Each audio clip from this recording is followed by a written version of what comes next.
kamusta po? Katatapos lang namin kumain ng asawa ko. Ngayon po ay naghahanda po ako sa mga lulutuin ko bukas. Sabi kasi nila ay mabilis po ako magluto. Hindi po. Pinaplano ko lang yung mga lulutuin ko kinabukasan. Kaya nakapapagluto ako ng 2 putahe, minsan 3 putahe from 4:30 to 5:30. Bukas yung putahe ko po ay tortang talong. Yun na, ay pina-air fry ko na yung talong ng 2 kilo.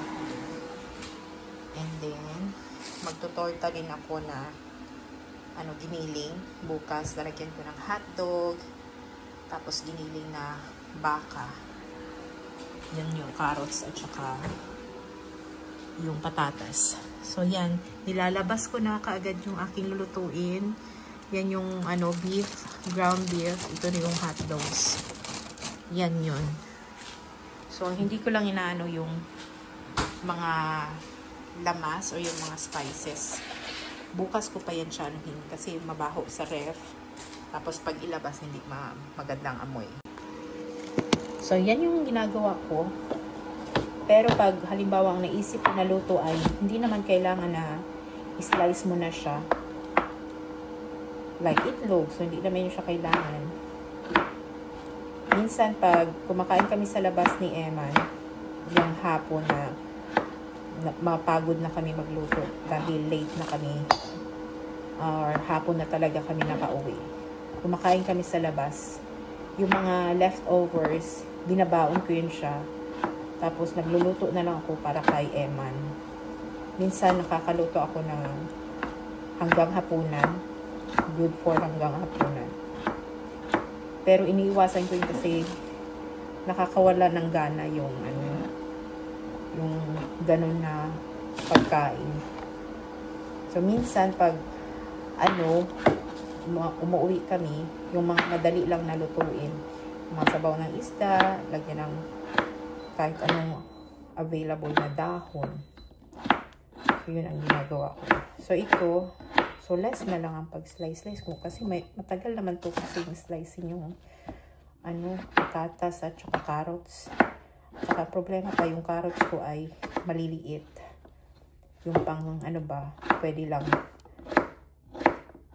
kainin. Yun yung available ko na carrots ngayon. Ito siya.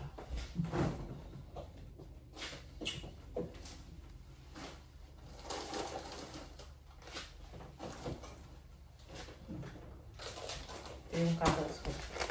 Maliliit. Nakakain lang to na ganito. Kanina ito yung sa cafeteria. Meron kasi ako pa doon account. May laman pa yung account ko. Ang plate nila is $4. So, kumuha ako ng plate. Kasi nalalaway ako doon sa cheese stick. Ano tawag nila? Cheese dipper. So, cheese dipper yung kanina. Menu. So, nilaway ako kaya kumuha ako ng isang full tray. So, aside sa cheese dipper, as in konti-konti lang talaga na serve. Merong pork, beans pala. Yung kalasa ng pork and beans, pero lang siya yung malabnaw. Manamis-namis. Tapos itong carrots, ang fruits ko, wala akong nag-fruits. Mamili ka lang kung ano gusto mo. Yung orange na minatamis, yung na sweets na kaagad siya. Mamili ka lang. And then banana yung kanina. Hindi ako kumuha kasi may apple ako dala. Hindi ko din siya nakain. Kasi marami nang nakain ko. Ang lasa ng carrot na ito ay matamis. Kaya pwede siyang pang snack lang. Ito pinanggulay ko. So, niliit-liit ko siya talaga. Cubes, I mean. Ganyan siya. Kasi yan ang ihalo ko sa ginagawa. Dagan pa natin. Kasi masira. Nag-worry ako ngayon doon sa avocado ko kasi ano na siya. Hinog na masyado. Ano kayang magawa ko? Mag-ano kaya ako? Mag-rice. Tagal kasi yung gawin. Yung sushi ba na rice. Tapos lagyan ng avocado.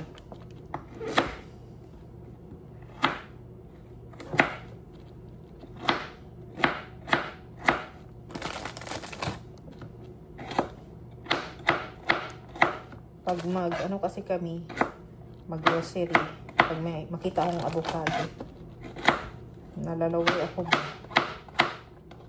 Tapos hilaw yan kukunin ko kasi hindi ko pa man kainin.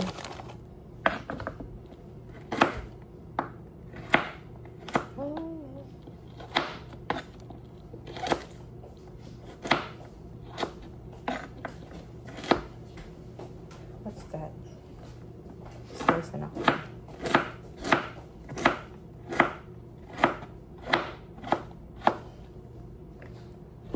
Tapos isa pa, kaya ako nag-slice na kasi tigkuha na ng basura bukas. So para malagay ko na to sa basura ang balat.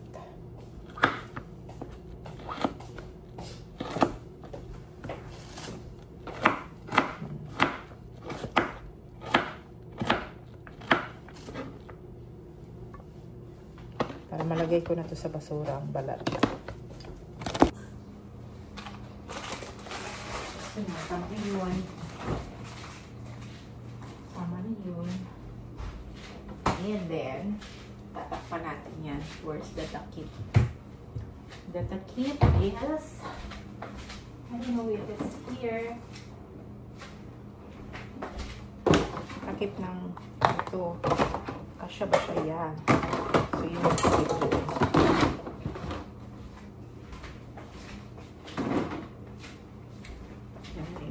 Sa wrap.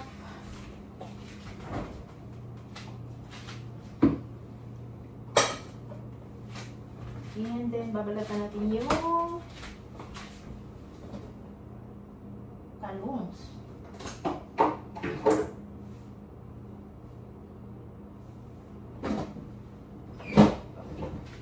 Ito yung ating talongges. Babalatan natin siya.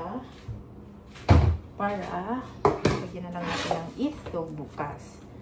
So, matatapon ko na yung... So, air fryer lang palang ginagamit ko para mag ano ng talong.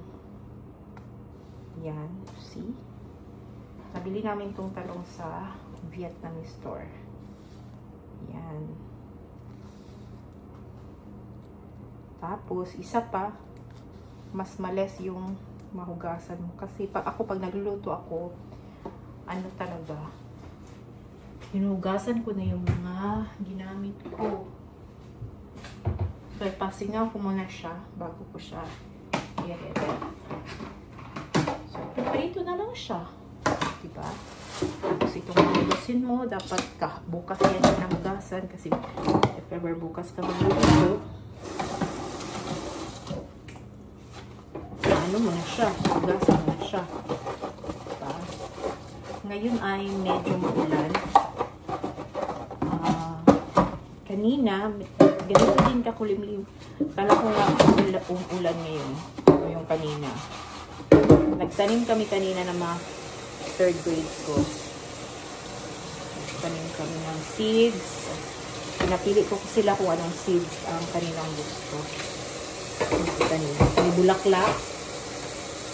May bulaklak na pagpipilian. Sunflower, cosmos, ano pa yun. Tapos, binilhan ko sila ng soil at saka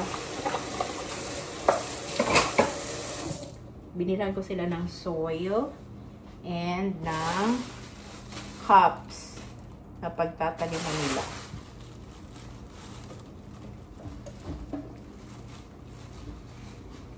Okay, so yun siya.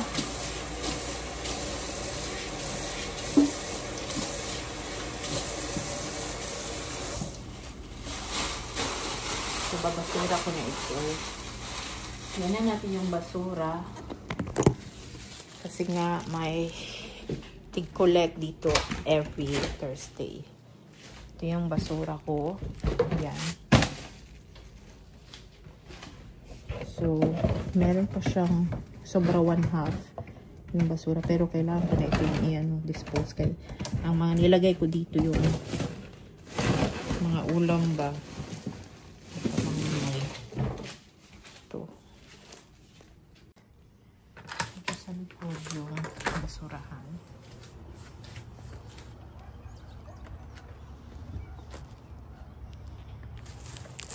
Ilagay ko siya doon sa wood. Para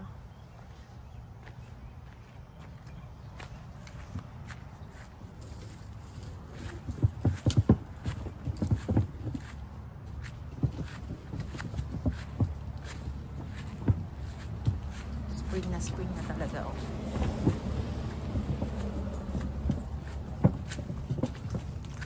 Mag-grass cut ako ngayon after nito. Sobrang taas na ng mga. Lagay ko muna ito dito kasi kukunin ko yung ibang basura sa CR. Balik ako doon. Ikot ako kasi wala akong sarado yung sa harapan.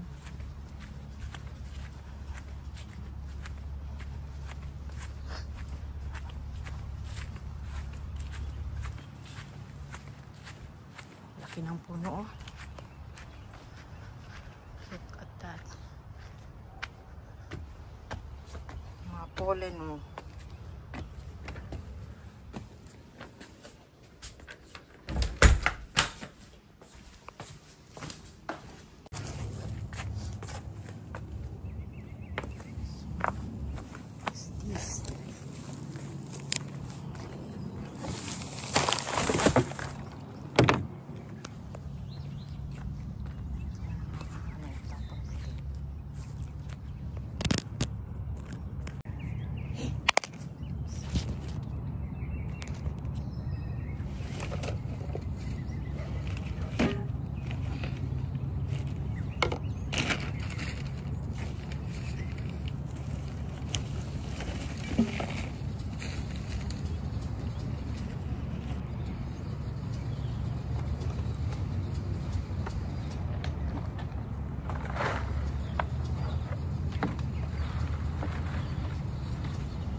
Battery.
gone.